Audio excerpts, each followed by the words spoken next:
के संशोधन प्रस्ताव पर बोलने का मौका दिया। मैं आपको बहुत बहुत धन्यवाद देता हूं। अधिष्ठाता महोदय, उत्तर प्रदेश का जो बजट आज जो महामहिम राज्यपाल ने जो बजट सुनाने का काम किया है वो सत्य से परे है। बजट तो उत्तर प्रदेश का आता है मगर जमीन पर कहीं दिखाई नहीं दे रहा है। आज स्वास्थ्य के मामले में, स्वास्थ्य विभाग के मामले में माननीय शिवपाल सिंह जी यादव ने उठाया था। ये सही बात है कि आज गरीब तबके के लोग सरकारी अस्पतालों में, मेडिकल कॉलेजों में भटक रहे हैं। उनके पास इतनी जगह नहीं है, बाहर सो रहे हैं, उनके पास इतनी जगह नहीं है कि वो बेड अपने अस्पताल में बेड दे सके। इसलिए मैं कहना चाहता हूं कि इसका बड़े पैमाने पर सुधार होने की जरूरत है, क्योंकि जनता से जुड़ा हुआ विभाग है और सरकार को इस पर विशेष ध्यान देना चाहिए। आज ये संविधान है, लोकतंत्र है कि जो बाबा भीम अम्बेडकर के संविधान पर चलने का काम करता है। आज पढ़े लिखे बेरोजगार लोग आज घूम रहे हैं, आज उनको नौकरियां नहीं मिल पा रही। अस्पताल की स्थिति यह है कि अस्पताल चाहे जिला हमारे आजमगढ़ चाहे और प्रदेश में सदर अस्पताल में एमआरआई मशीन नहीं है। हमारे आजमगढ़ में तो उसका भवन बना दिया गया है मगर मशीन एमआरआई मशीन अभी तक नहीं गई। हमारे आजमगढ़ में मेडिकल कॉलेज है, अगर उसमें अच्छे अच्छे डॉक्टर अगर पोस्ट हो जाते तो आज लखनऊ, बनारस और दिल्ली कहीं जाने की जरूरत नहीं होती, क्योंकि वो विशेषज्ञ डॉक्टर नहीं है। चाहे आज के किडनी के डॉक्टर हो, चाहे हार्ट के डॉक्टर हो, चाहे लीवर के डॉक्टर हो, इस तरह के मरीज आज तक उसमें पोस्ट नहीं है।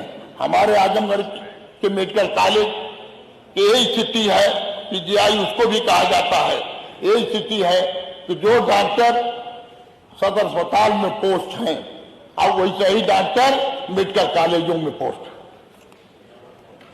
इसलिए लोग असाध्य रोग के लिए लखनऊ से लेकर के हर जगह उनको जाना पड़ता है, जो कि कठिनाइयों का सामना करना पड़ता है। हमारे क्षेत्र में, आजमगढ़ क्षेत्र में रानी के सराय एक पीएचसी है, एक सीएचसी बनी है, वहां मगर दूर है, गांव में है, वहां कोई मरीज जाता नहीं। अरे रानी सराय बाजार में अगर एक इसका बेड और बढ़ा दिया जाए या इसको सीएचसी कर दिया जाए तो वहां के लोगों का इलाज हो सकता है। आपके हमारे सदर अस्पताल में डायलिसिस की मशीन जो है उस समय समाजवादी पार्टी की सरकार ने देने का काम किया था, उसकी संख्या कम है, 13 पहले 10 था, अब उसको बढ़ा करके 13 कर दिया गया। मैं हमारे माननीय संसदीय मंत्री जी बैठे हैं, मैं इनका बहुत सम्मान करता हूं।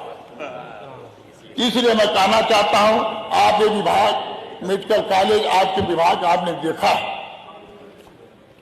उसमें एमआरआई मशीन की जरूरत है, अब विशेषज्ञ डॉक्टर की जरूरत है। अब दवा तो ये स्थिति है कि चले जाए गरीब को देखते हैं, 1-2 दवा देंगे और 4 दवा बाहर से लिख देते हैं।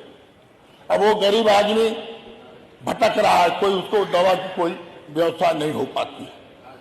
दवा वो लिखें जो अच्छी कंपनियों की दवा अस्पताल में दें और ताकि उसी दवा को लिखने का काम करें।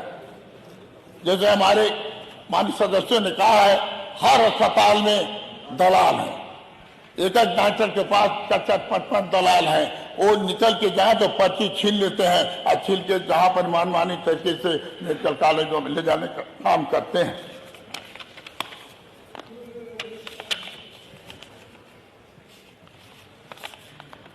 हमारे नगर पालिका आजमगढ़ के अंदर अंडरग्राउंड केबल का कार्य समाजवादी पार्टी की सरकार ने किया था, पूर्ण हो गया था। कुछ जगह बिजली भी पहुंच गई थी, जल भी रही थी, मगर सरकार बदलने के बाद जब ये सरकार आई है, बीजेपी की सरकार आई है, कहीं केबल के नाव पर तो कहीं खुदाई के नाव पर वो सारे केबल उखाड़ के फेंक दिए ताकि वो उसका रख रखाव काफी घाट वहां उपस्थित नहीं हुआ। हम ये चाहते हैं कि जो उसको अंडरग्राउंड जो बिजली का जो योजना गई थी उसको मैं मांग करता हूं कि इसमें महामहिम के राज्यपाल के संशोधन प्रस्ताव में कहना चाहता हूं कि इसको उसमें जोड़ने का काम करें। अंडरग्राउंड बिजली का जो ये है रख रखाव है उसको करने का काम करें।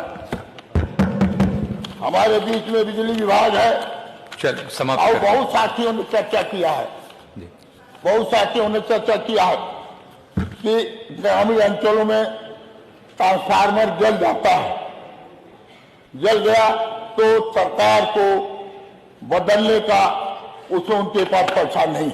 कहने पर हम हमारी वरिष्ठता को देखते हुए हम लोग कहीं चाहते हैं वो समझ रहा हूँ, मौका दे दीजिए। इसीलिए 7 मिनट के बाद ही खटखटाया मैंने।